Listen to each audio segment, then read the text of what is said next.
What is going on, everybody? Bobby Fye and Eric Sheetaber. We're going to be talking about tonight's MLB slate. Then we're going to transition it over to NFL. In the future, we'll probably do the 6 p.m. MLB and then the 6:45 NFL hour, as for much longer as we have. But tonight, we're just going to transition from one to the other. It's a small baseball slate. And I'm kind of curious because Sheets, you had some good ideas. And I think that this is a really good slate to try to get away from the chalk one way or the other. For me, I ended up with more of the Rodon. But I'm curious where you're at in terms of some of these other stacks that we talked about, and if you didn't do anything pitching wise, a little bit different. Yeah. So my top owned pitcher is Rodon, and my top owned stack are the Kansas City Royals. So, so there you have it. Not the same lineups, guys. In case you're new, not the same lineups. So there you have it. I think he's the best play, and I think it's very natural leverage, and that's where I'm going. The other thing I'm getting to, the second most highest owned stack, is somebody you kind of just alluded to earlier today, and that would be the White Sox. Nice. And the other ones, just again more, and I knew I'd be getting to this, is like Angels, Baltimore. I'm really not getting down to the Dodgers till like the end. Just because of ownership and just because of whatever. And I do have some Dodgers and Cubs, but definitely below the field. It's a very short slate. And last I checked, it's baseball. So that's as far as other pitchers. I really have it all in 5 guys. 40% of Rodon and Festa, and also of Povich, and then Singer and Detmers actually a little bit. So. I didn't get to. I just didn't get to any Bello. Didn't get to any Cantillo. Didn't get to Buehler. But the other guys are pretty well represented. Yeah, nice. I'm also on the I have 80% Rodon right now. Especially, they scratched Bassett earlier, so that went out the window. I have. It's weird because I do have and then I've sort of just got a mix of everybody else with Rodon, and then a little bit. I have one Cantillo Povich lineup together, but Povich is my second favorite. Then I have Detmers, Festa, Cantillo, Singer, basically all the same though on those guys. And where I'm not playing Detmers, I am stacking. The only team I'm 5-man stacking is Minnesota, and I do have a bunch of 4-3s and 4-2-2s, and I'm playing Dodgers in basically every lineup, but I'm not necessarily. I have between 1 and 4, never 5. And the next highest owned team I have is the Cubs. I actually have one 5-man Cubs stack, so that's what I've got to. I want to take advantage of this. I feel like this line is it's already gone up by basically almost a run today, the Dodger game.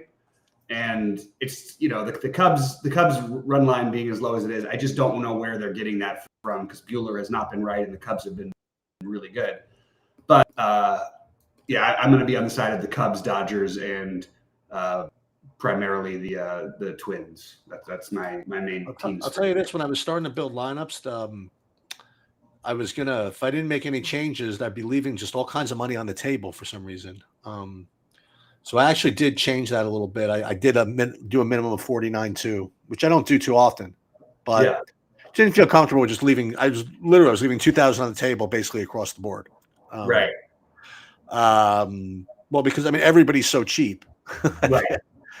Everybody's so cheap, and if you don't want to play chalk, then you're not playing the expensive guys. So yeah, except for Judge. Judge is the one expensive guy that's not going to be very popular. Right. But yeah, that's right. I don't know if I have any Judge. Let me just see. What is he, outfield? Yeah. Yeah, I only have. I have 9% Judge. So maybe this is the one day he doesn't hit a home run. We'll see what happens. Well, hey, it hasn't been as hot lately as he was there for a while. He's pretty streaky with the he goes on these runs where he hits like 10 home runs in like 10 games or something. I do have 25% of the Ohtani though. Yeah, I'm all over the Ohtani. He's my highest owned hitter. Not a shocker. I basically do the same thing every week, but that's obviously not been a problem this year. He doesn't really have that many duds, and he's the best fantasy producer in baseball. So never gonna have an issue with being way overweight Ohtani. And yeah, it's pretty straightforward. If anybody has any questions or thoughts, you can jump into it. Otherwise, we can turn. I know Sheets doesn't have as much time tonight. We can, whenever we're ready, jump over to football. I don't think we have. I mean, Christian McCaffrey still being officially questionable is not a real questionable. He's playing. Yeah, it's not a real questionable in my mind. Wait, are you playing FanDuel baseball at all today? No, I didn't get over to FanDuel at all, but I did look at it. I played one lineup on FanDuel, and I sort of have the opposite, but not really. So I have just all the Dodgers and Cubs, and the only way you can do that is with Reed Detmers. So I have that. So yeah, I think that's fair. Yeah, that's a good thing. Even if Reed Detmers doesn't score that many points, the Dodgers and Cubs can just make up for it. Absolutely. And the Cubs, I don't expect to be owned just based on their projections. I'm really surprised by this. Like, honestly, if you would have told me this game was being played like this, I would have thought the Cubs would have had a 5+ run line. I just don't understand it. It's just weird. I mean, I don't remember the Dodgers have had like 1 or 2 games that Buehler's pitched in all season that they haven't given up 5 runs. So it just was a little strange. But yeah, it's a small slate, and on FanDuel, like again, the only thing I noticed that was more different was that it was just easy if you wanted to play Judge and Ohtani together, easier than usual, and there's plenty of cheap bats out there. I thought I'd mention some value before we get out of here, because I did have I'm not stacking Toronto anywhere, but I have like Will Wagner a bunch because he's a cheap second baseman that I can fit in. Let me just go to my value. Why am I there? There we go. Sorry. And then the other ones, you've got the minimum cost guy for the Angels, Tito Dorsero, Rocio for Cleveland, but he's going to be popular. Farmer is one I ended up using quite a bit because I'm stacking Minnesota. I do feel worried about the stacking Minnesota because I know that like half their lineup is pinch hit risk, but I like the opportunity, and I feel like the bias of Detmers, the way he just pitched in his last game. I believe in Minnesota against lefties. I'm always going to be heavy on them, and I do have the White Sox as a complimentary, like 3 and 4 mans, but just not as my main, not as a full 5 man. That's what I did, and I am mostly 4-3-1 or 4-2-2 today, personally, just because I think it's fine on the slate. So let's talk about the football. You alluded to you talked about one of the questionables. Let's talk about a couple of the others who, I mean, I don't want to say questionable, but they have possible issues. And that would be Brandon Ayuk and Mike Williams. Just it's not 100% that both of those guys are 100% fit. You know what I mean? So look at it one of 2 ways. Number one, they could be lower owned, but maybe they're not going to get the full workload. No, maybe McCaffrey doesn't also, but I don't know, man. It's a tough game. Yeah, this is a tough game. And if he's healthy, they're gonna play. They're gonna play him. But in the biggest buy-ins, in the biggest entry, biggest amount of entries, certainly nothing wrong with playing some Jordan Mason. Yes. Just in case. And the other couple of guys I wanted to mention were other San Francisco receivers. Obviously there's Samuel and whatever, but if and Jennings, but if Ayuk is in fact limited, I mean, you can go down to some of these again just in the lottery, just some cheapos, and those would be what's his name, Ronnie Bell and Chris Conley. They're both, I mean, both like very cheap, and they might get 0 snaps and 0 targets. It's very possible. But for the lottery, I have I'm going to get 10% of each of those guys, just in case. As a matter of fact, just the way my builds worked out, I have 20% of Conley, who legit could like not even be wearing a jersey. You know what I mean? Like, but they were using him in preseason. You know what I mean? Like that. It's I don't mind that. Just to get a little different. Yeah, so I actually think that's interesting. I like the idea of being overweight Ayuk. And I'll take shots on Ayuk as a captain just because I think the upside is there. And I'm not very interested in Mike Williams. I'm just gonna believe what they're saying, that he's not gonna play much, a ton. I'm just okay with sort of going away from that. But I like the Jordan Mason speculation quite a bit, actually, not just because McCaffrey, but San Francisco, even when McCaffrey's been there in the past, I mean, they've had good backup running backs, but they have used their backup running backs. The only problem is, will it in fact be Jordan Mason? Because we've seen them do this stuff a lot where they end up throwing other names out there. Also, if McCaffrey, he's banged up, if anything gets re-aggravated, something you have to at least consider in the range of outcomes. So I like being overweight Jordan Mason, but the guy who I'm probably taking the biggest stand on, and because he's the showdown king, I don't know why this is, but it seems like Jawan Jennings every year wins somebody $1 million. Well, I thought you were going to say use check. Okay. No. That's what everybody loves to do, but it makes like no sense because he's going to get like one touch. But like the thing is, like we've had, in those games, Jennings was the highest scoring player, honestly.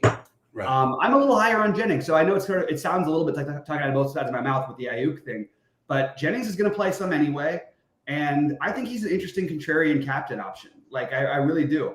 I also think Tyler Conklin is a good caption, a reasonable captain option. You look at what these teams do well, and my other one that I'm the most overweight as my captain is Kittle. Look, the one thing that the Jets, even with their awesome defense, had trouble with last year was tight ends. The Niners were great at stopping the run and better at stop and not as good at the passing game. So I like Garrett Wilson a little more than I like Breece Hall. But in terms of the captain stuff, here's some of the earlier builds I was running, but I ended up with Wilson as a good amount, which is fairly chalky. Right with the field on Purdy, and below on McCaffrey. But I have 10% written in, but I actually have 15% of Jennings as a captain, and I have 20% of Kittle, even though it says 10% on the builds. I did do some hand builds where Kittle was my captain. And then the Ayuk was my other big contrarian one. But Jennings, if that can come through at probably around 1% ownership, and you can get everybody else in, maybe get everybody else in and leave a little extra on the table just because you want to get a little different. But I love the idea of the Jennings thing, especially with all the speculation of, the guys being banged up. Even if McCaffrey's banged up, that could affect him too. So I don't know. I really like the Juwan Jennings play. Well, let's talk about the Jets a little more, because if Michael Williams is going to be limited or whatever, I mean, we got to talk about the non-Garrett Wilson receivers. So Conklin was the one I sided with the most, but I hear you. Yeah, Conklin is the one I played the most. I mean, I know he's a tight end, but like that's who I see as I don't know, potentially being the biggest beneficiary. All of the Xavier Gibsons, probably the most logical one would be Gibson. But I don't really know. I don't know. There was nobody else I felt great about. You've got Rucker. Nobody else I felt really great about that I could play. I guess Lazard is one that people have talked about, but it feels like a bunch of guys who could all just get different amounts of minutes. I don't know which one to sort of side with. So I'm sort of stuck on that one a little bit myself. I mean, I think, I don't know how popular he's going to be, but I think the Lazard play is like a really easy play to make.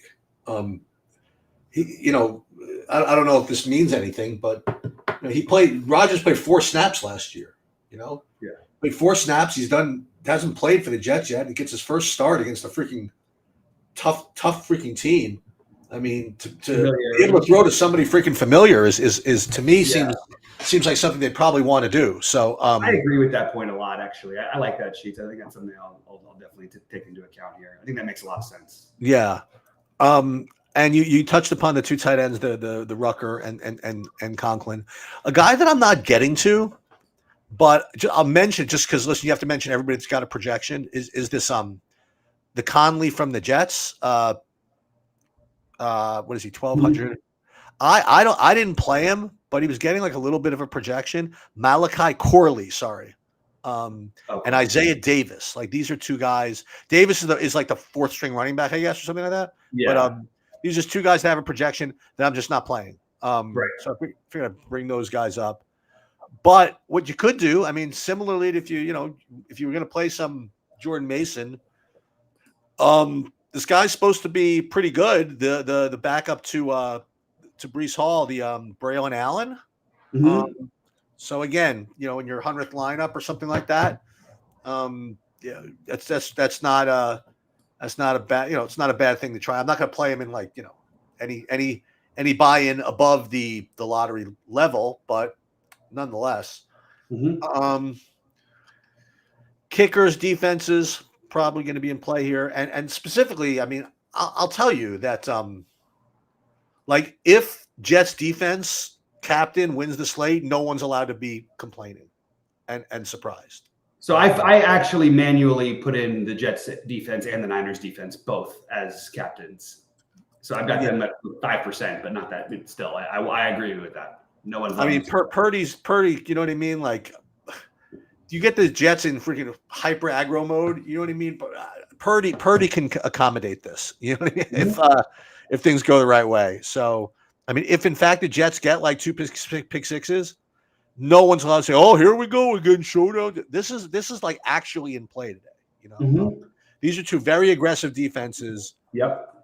And you know, you say that Aaron Rodgers is not the type to get rattled, but he hasn't played in 2 years. He used to not be the type, but who is he now? We don't even know. I know he hasn't played in 2 years. Yeah. And you know, this is a sort of a homecoming, right? I mean, he went to Cal, right? I mean, like this is not an easy spot for him.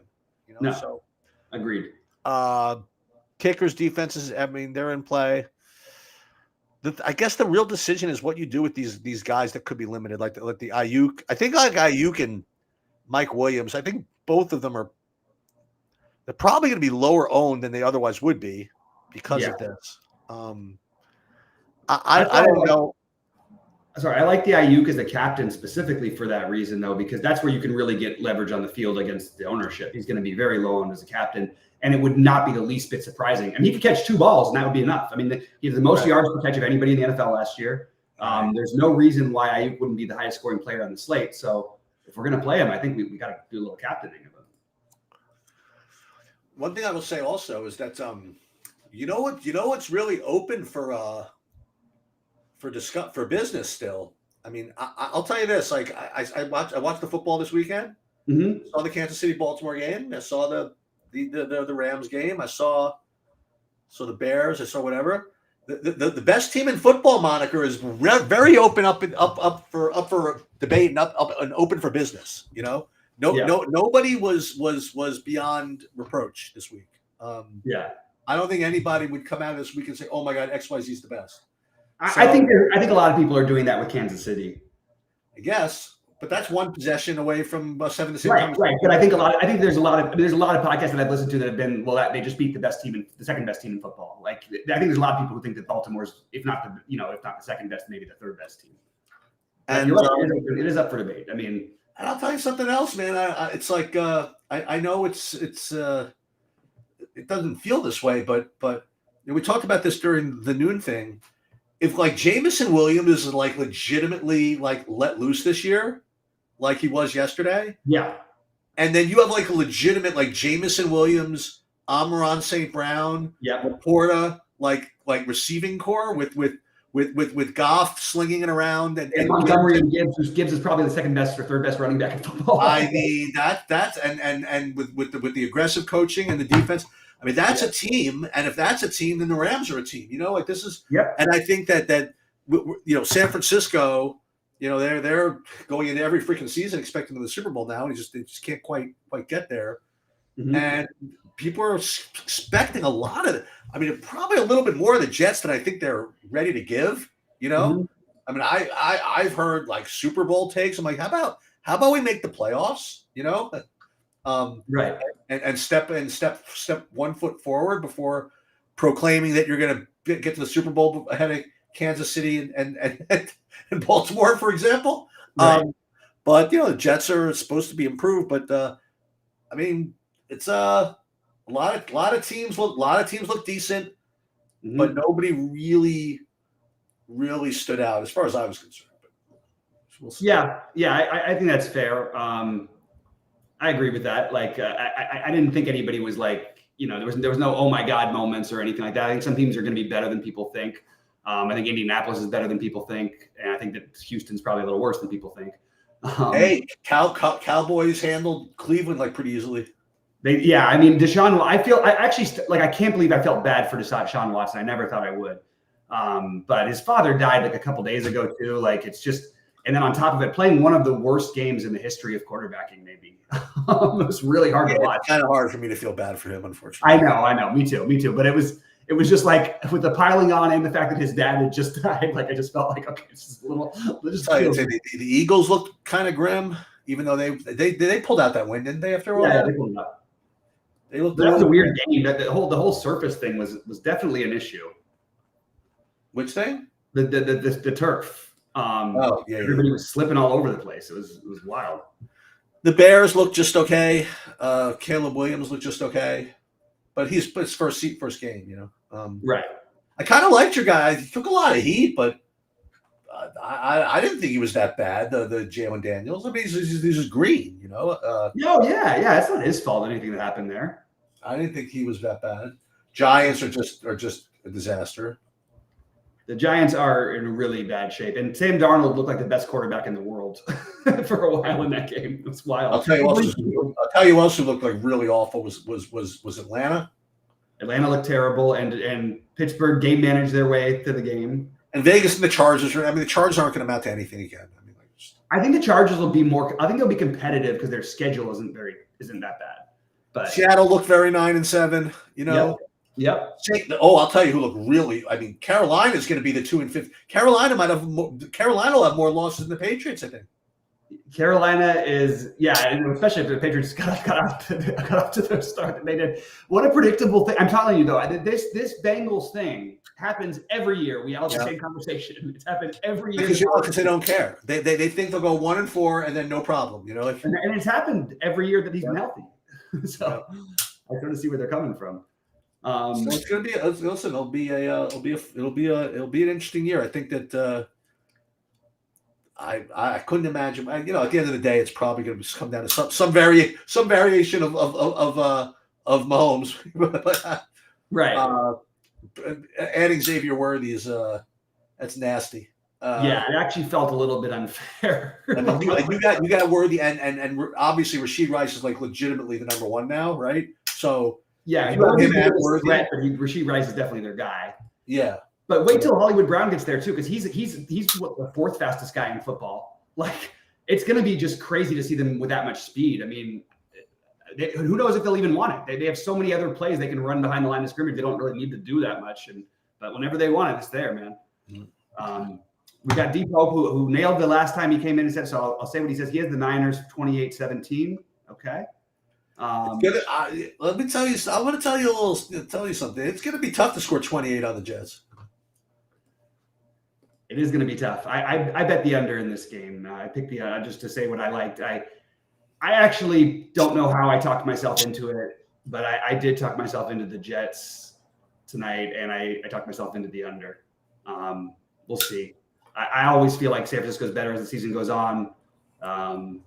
And they're banged up right now, so give Jets a good time. So I think I have something. All right, so usually, whatever, for as long as I can remember, the team that loses the Super Bowl comes out usually pretty flat to start the season. Mm-hmm. Here's my one stupid bet of the day. Whatever the line is, give me the Jets in the first half. Okay. I would not be surprised if before San Francisco wakes up, it's 14-0, and wait, what the hell just happened? And then we have a game. Because the Jets have been just hyped and pumped and doing whatever, and they're ready. They've been waiting for the season since Aaron Rodgers went down, and their defense just kind of totally exploded last year, and Breece Hall just came into his own, and Garrett Wilson came into his own. They've been waiting. This is Aaron Rodgers' shot, and San Francisco's I'm telling you, they're probably coming out of the season. Okay, we'll make the freaking playoffs again. We'll probably get to the championship game. Maybe we'll get lucky and not lose in overtime. Maybe we'll win in overtime, whatever it is. There's no possible way they are completely all wound up for this first game against the Jets. There's just no way. I totally agree. We shall see what becomes of that.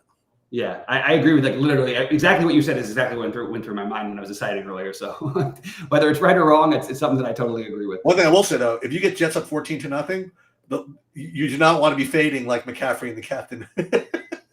I know that's the thing that worries me a little bit. But we could see Ayuk, we could see Debo. The problem is the Jets are just their pass defense is so good.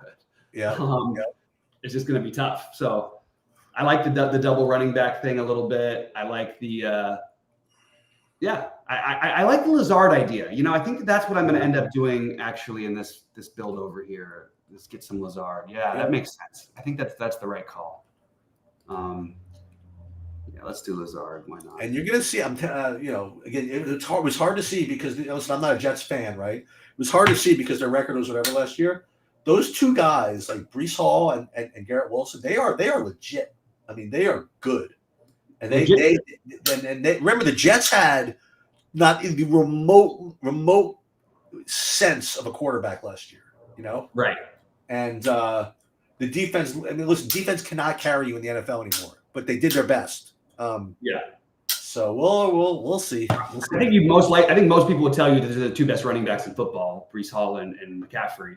And I think that Garrett Wilson is a lot of people I've heard who I respect, who know a lot more than I do, seem to think that Garrett Wilson's in the top 3 or 4. Let me tell you, man, every time I watch Red Zone or watch the NFL nowadays, every time I think I know who the best receiver is, I see these receivers do these things that are just so insane, I don't know where it happened in the last 5-10 years that every receiver now can catch it with one freaking finger, and while getting thrown out with 7 people on him, drag their toes 1 inch inside the line, it's just it's nothing.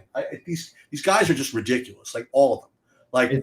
CeeDee Lamb and we all the guys we went over like the other day. I mean, every one of them. Tyreek, obviously. Yeah, he's just a freaking. He's just not to say he's bad, but he's just fast. That guy's a freaking lightning bolt. But I just mean the way these guys can work the freaking sideline and that back shoulder throw, which literally didn't exist when I was growing up. Mm-hmm. I mean, it's you can't stop it. It's right. If you have the quarterback that can throw and a receiver that can run it. So all these guys are just these top receivers are just so elite. Yep. Yeah, I totally agree. All right, I have Lazard now in one of my big buy-ins, so I'm looking forward to this one. We got a couple questions in here, so real quick we can touch on before Sheets gets out of here. Let's see. For GPPs, do we like Lazard plus Kittle or both kickers for last 2 spots? I would play Lazard and Kittle. Lazard and Kittle. Yeah, that's where I'm at too. But I think both are viable. I like the Lazard Kittle for sure. I think the fade spot would be Hall and Wilson. They are pricey, but this SF defense and they're at home. Yeah, that's fair enough if you want to take that angle. I think that the fades are more the quarterbacks in these situations, and that was my big mistake last night. All I had to do was click the button and play the running back instead of Jared Goff, and boom. Because I had everything, but I couldn't talk myself into the Jared Goff, the Jameson Williams captain, and then leaving Goff off of my list. I just should have done it. I should have just left it out of there. Anyway. All right, Bobby. I will see you later. Actually, I probably will see you at 12 tomorrow. Oh, great. And then, that's it. All right, man. Have a good night, and I'll see you tomorrow. Okay. All right, man. I'm taking a quick look. Kittle crushed the Jets as King of Smack. I like Kittle too. This is the matchup that I think that you try to look for, is that Kittle. This should be a good Kittle game. They just use him so much to block against the heavy pass rush. It's going to be a little bit hard, but I do think they'll design some plays for him specifically. Yeah, and I'm with you, Cam.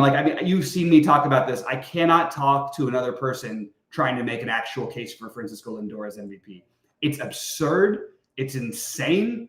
And there's just absolutely no base for it whatsoever. The argument should be, why do we ever look at WAR? What is WAR? Why do we even look at it if that's what it's going to be? Same thing with Trout when Cabrera won a Triple Crown. You just don't. You give it to the guy who wins the Triple Crown. That's just what happens, Anyway, give it and the most important player on the best team in baseball, and the team that would not be where they are without Ohtani because they had everybody hurt all year. I just don't even see how we can argue Lindor. And people who want, and look, Bobby Witt versus Judge is a better argument and still insane. Neither one should have it. It should even be in the conversation. We know who the MVPs are. Nothing is going to change it. Yeah, and get out of here. People got to get out of here with this Lindor take. It's the worst take I've seen. And it's so bad. People are so dumb. They don't understand sports that they think they're making some sexy, cool thing. It's the exact opposite. It's a horrible take. And I'll leave it at that. Anyway, I appreciate all you guys. Don't think there's a whole bunch more to go over. We'll see if there's any injuries that we're not expecting, but as of right now, I think we're good to go. We sort of touched on everything that we liked. Good luck to everyone tonight in both baseball and football.